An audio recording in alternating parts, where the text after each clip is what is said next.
Now, if there's a movie you should not watch with your 7-year-old, that's a nice transition to our next film on our docket here. We're going to talk a little Evil Dead Rise for this Yeah.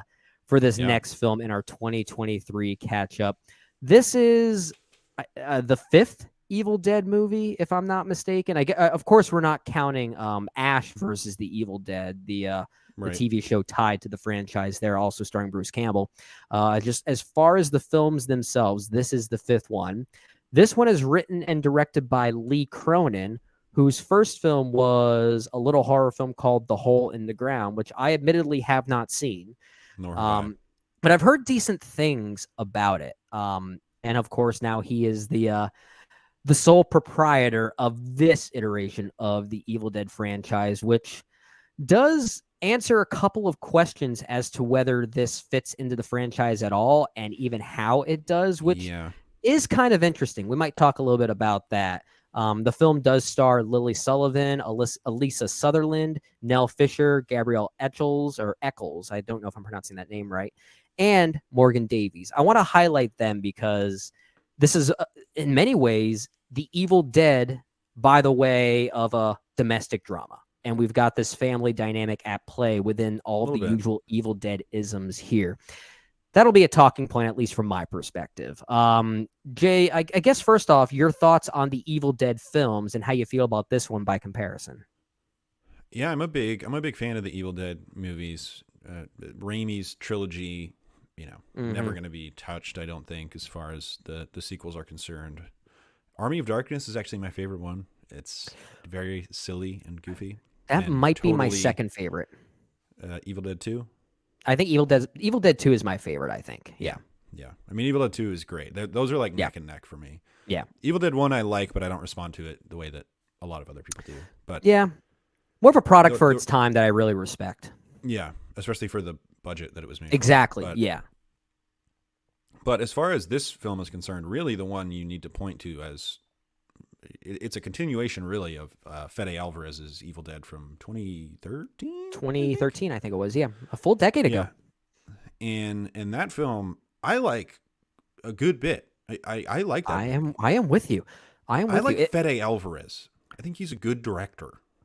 He has a certain skill when it comes to quietness and terror, at least when it comes to a movie like Don't Breathe, and then when he's just gonna rip your heart out. Don't get me started. I know you love that movie quite a bit. That one was produced by Raimi as well. Yeah. And Evil Dead 2013 is a gnarly, nasty movie that strips away most of the comedic kind of winking humor of the original trilogy, and especially Evil Dead 2, and especially Army of Darkness. Mm-hmm. But I thought it was good and an interesting way to kind of reframe the Evil Dead series. Yeah. And so this is tonally, I would say, a continuation of that film.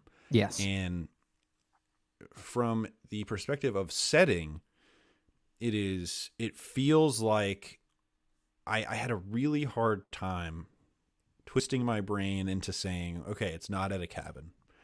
It's unfair, but it is. There's still a book. For me. There's still a book. There is the Necronomicon they established very early. There's actually 3 of them. Yes. And one of them just happens to be in the basement of this condemned apartment building. I guess, does that imply that, because we see 3 of them in Army of Darkness, right? It's just the implication that that only one of them is real, but I guess maybe by this movie, technically all 3 of them are real? Apparently so. I mean, whatever they need to do to get the film going. Clearly, they're going for a trilogy here. The next one will be called Evil Dead Dies. Evil Dead Dies. Yes, Evil Dead Resurrection. But for me, this movie, I think, is a victim of expectations in that I think this movie works better without the Evil Dead branding. Okay. And I understand that would probably cost them $70 million at the box office. So I understand why they did it. IP and all that good stuff. Yeah. And again, I was pretty fond of the 2013 version of this film that contained enough kind of superficial ties to the Raimi films to satisfy me in that Evil Dead kind of way. This one is a real left turn as far as the franchise is concerned, putting Yeah. it in this, apartment complex in LA, completely different from anything that we have seen. And it's a pretty straightforward, much more straightforward than any of the other Evil Dead films, a straightforward possession movie, which has some really great kills. It's a nice lean movie. It's like right at 90 minutes. Yeah. There's just enough emotional meat. It sounds like you think there's a little bit more to chew on as far as Yeah. the Well, domestic I'll get trauma into is that. I'll get concerned. into that. Yeah. But I wish it had a bit more wit, which I even think Fede Alvarez's film, which is gnarly and tonally very different from Raimi's trilogy, but still I think has a little bit of that spirit that I was missing Yeah. with this one. It's kind of grossly funny at times, even if it's not really intending to be. There's something about that movie that does have that Yeah, kind of quality. it really does, and this one really doesn't. So it's kind of Yeah. burdened by expectations related to the franchise. It never fully clicked for me, but it is one that I would say watch it. You might really like it a lot more than me because in a vacuum, there is some really good stuff in this movie. It does make me think, and I can't recall, Jay. You may have mentioned this in your letterbox blurb for this movie, but it kind of feels like this may have started out as something else that then got morphed into an Evil Dead That's movie. what it feels like. It feels like 10 Cloverfield Lane or something. Yeah, yeah. It kind of does. And I do think that is pretty unfortunate. I do like the Evil Dead movies quite a bit. Evil Dead 2 is probably my favorite. Army of Darkness, those two, I'm with you. They kind of go back and forth because they're just so bonkers. They're just absolutely Yeah, bonkers movies. And if I were to rank all five of these in third place, I might actually put Fede Alvarez's film. that's fair. I like that one quite a bit, and I think it's actually aged pretty well. I think at the time it kind of got dismissed as just being another gory horror film because we were still kind of coming off the heels of the gore festa subgenre, if you will. But Torture that movie, movies. yeah, I think that movie is still doing a lot of gnarly things that even those other films would never even dare to do. And a lot of it does come down to that wit that you're talking about. That sense of tone really is, when it comes to horror movies, what tone you choose is what visceral quality a film represents, right? Like you can have the grossest of movies, but if the tone isn't right, that's not going to land. Which is what I respect about Fede Alvarez's film. I think he nails the tone here, and that's I why I also didn't. think Jane Levy is a real asset in that movie. Jane Levy is. Yeah, I am like yelling from the top of a mountain, make Jane make her a Levy a movie star. star. What are we doing? Yeah, yeah, she's great in that, and she's also really good in Don't Breathe as well, Yes, bringing she's it right amazing back in to it. Don't Breathe. I was not a fan of Evil Dead Rise, not at all, honestly, and I think the big problem is the way it handles its tone.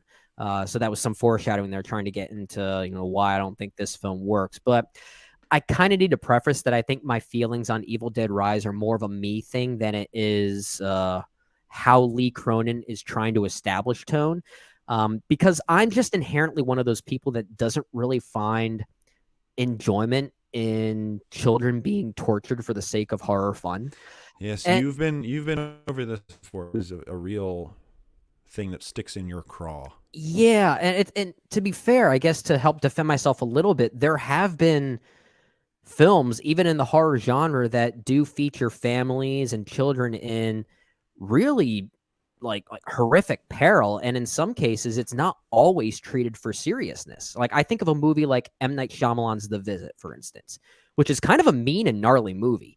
That is a uh nasty movie. Yeah. yeah, but that one weirdly works for me. Like I don't know, there's something about the sense of tone and its consistency in committing to that, that I kind of weirdly respect, which is what I don't really like about Evil Dead Rise. And I think it just comes down to that fusion between this domestic drama with the Evil Dead isms that are being pushed into it. And I don't think that synergy works. Seeing what this family goes through, and many of it's their fates are not deserved at all. It just didn't sit right with me. And maybe a lot of that too comes down to Lee Cronin's overall direction here. You mentioned that this kind of feels like uh, the most I don't even know if I want to use the word standard, but I feel like that is the word I want to use. In the realm of the Evil Dead films, this is the most normal horror film, right?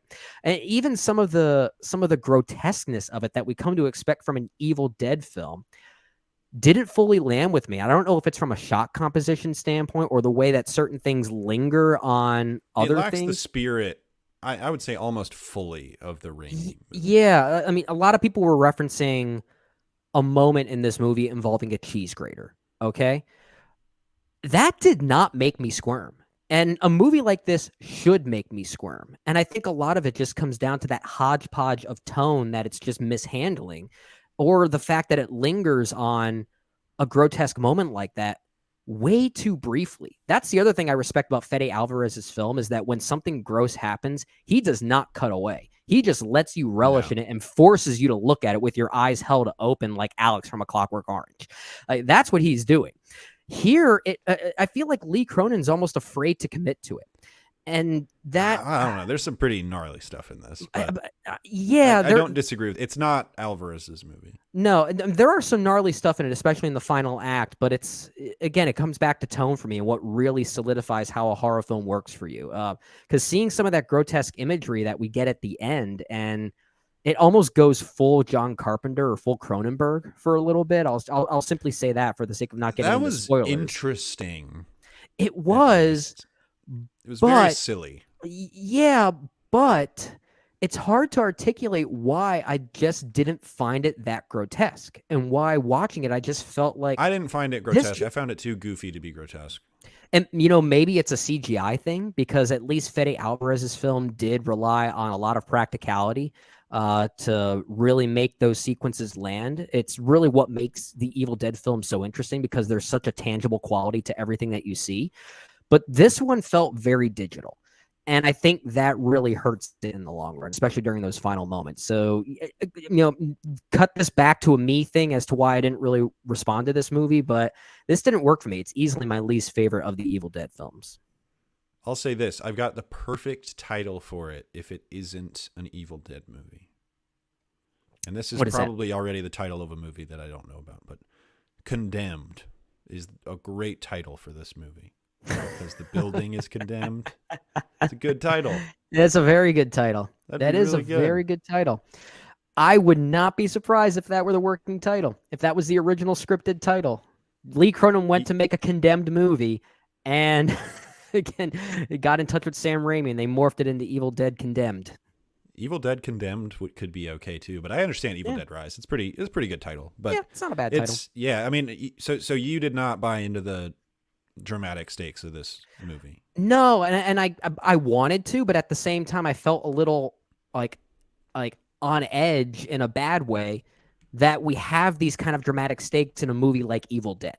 And I there was something kind of distasteful about that. Maybe that is the point. It is meant to kind of gross you out in that way. But I don't know, it just felt more like a cheap tactic than a genuine sense of dramatic stakes for me. And that's just something that doesn't normally work for me.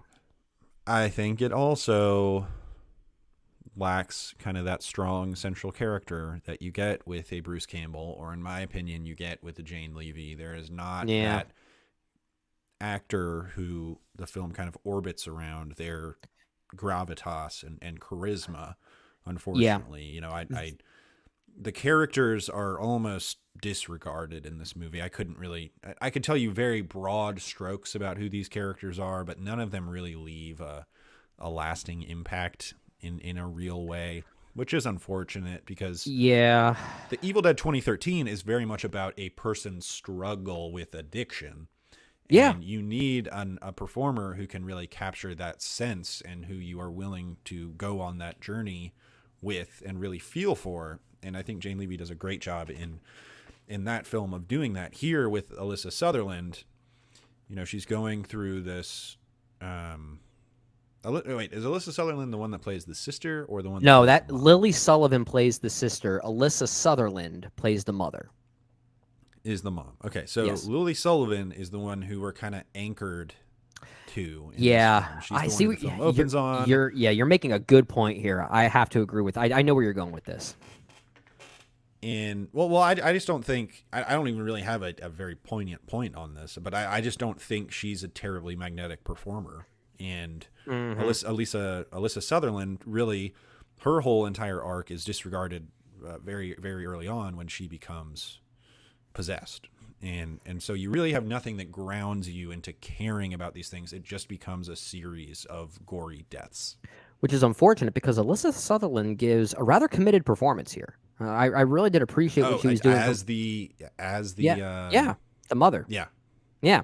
I will say, if there was a big missed opportunity here and this film really wanted to, I feel like I'm going to massively contradict myself here because I found it so distasteful in the way it treated, torture on children for the sake of horror fun.